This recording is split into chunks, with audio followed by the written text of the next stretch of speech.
Good evening, Shindo here. Well, looks like people are preparing for war right here in the United States of America over the coming election. Yes, folks, that's what I said. War. And I'm not speaking figuratively either. This is from Yahoo News. Kentucky Governor Matt Bevin says bloodshed may be needed to protect conservatism. Wow. Kentucky Governor Matt Bevin said conservatives may need to turn to physical violence in order to protect the United States against contemporary liberalism. The Republican governor put forth a controversial suggestion after speaking of the, quote, degradation of society, unquote, during a impassioned 15-minute speech at the Values Voters Summit in Washington, D.C. on Saturday. If I'm not correct, the Values Voters Summit is a bunch of Christians. The provocative comments started to gain national attention at the start of the week. Quote, America is worth fighting for ideologically. I want us to be able to fight ideologically, mentally, spiritually, economically, so that we don't have to do it physically. But that may, in fact, be the case, unquote, he told the crowd. Bevin suggested that if Democrat Hillary Clinton were elected president, she would set the nation on a dangerous course that might require bloodshed to correct. He told the audience that the, quote, candle of liberty might go out, quote, on our watch. To hammer home his point, he paraphrased a famous quote of the founding father, Thomas Jefferson. Quote, the tree of liberty must be refreshed from time to time with the blood of patriots and tyrants, unquote. Quote, whose blood will be shed? It may be that of those in this room. It might be that of our children and our grandchildren. I have 9 children, unquote, he said. Quote, it breaks my heart to think that it might be their blood that is needed to redeem something, to reclaim something that we, through our apathy and our indifference, have given away. Don't let it happen, unquote. Bevin encouraged young conservatives to speak up, be bold, sound the alarm, and wake up others. He told the conference attendees not to keep what they learned from speakers and their books to themselves.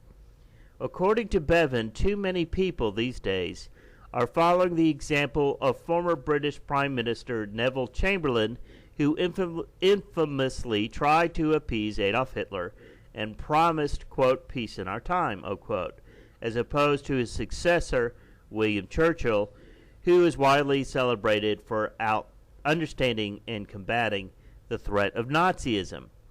He said liberals mock conservatives into silence by accusing them of being intolerant when they speak their mind. He lamented, for instance, that many conservatives have remained silent concerning, quote, the atrocity of abortion, unquote. Quote, it is a slippery slope. First we are killing children, then it's don't ask, don't tell. Now it's this gender-bending kind of don't ask, don't be a bigot, don't be unreasonable, don't be unenlightened, heaven forbid, just keep your mouth shut, unquote.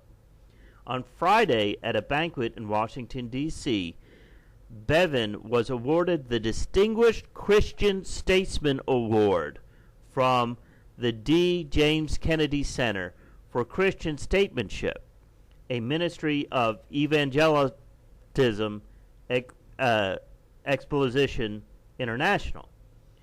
Bevin's office has not responded to a request for comments from Yahoo News, but he did post a statement on Twitter encouraging people to listen to his comments in their entirety. He suggested that the mention of bloodshed in his remarks was a reference to military sacrifice, and that, quote, any intelligent person would easily understand the message, unquote, if they listen to the speech. Wow.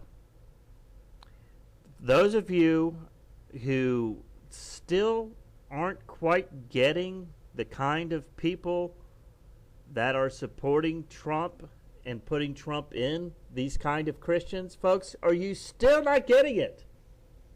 Are you still not getting it? This man is openly calling for bloodshed against liberals. Now, I don't like liberals either. I'm not advocating that you go out and kill them. And this man is given an award by a Christian group. When are people out there going to wake up to what this is all about, this election and what is going on? Because we are going to elect a man who is going to use this Christian conservative ideology in order to establish a totalitarian regime. Folks, what is that? When we have a theocracy in this country and you're not permitted to be anything else but a Christian, because in their mind, folks, they're the ones being persecuted.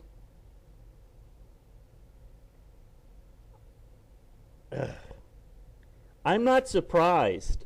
I'm not at all surprised that this is the direction in which we're going in this country.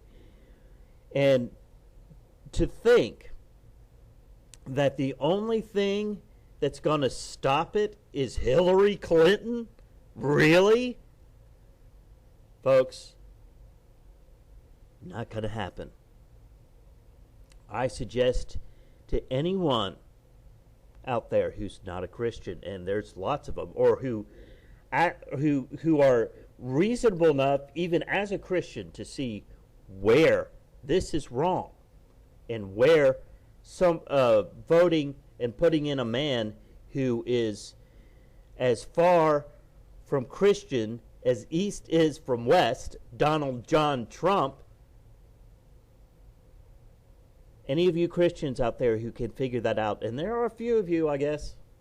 I got a couple of them who have come to my channel and figured this out.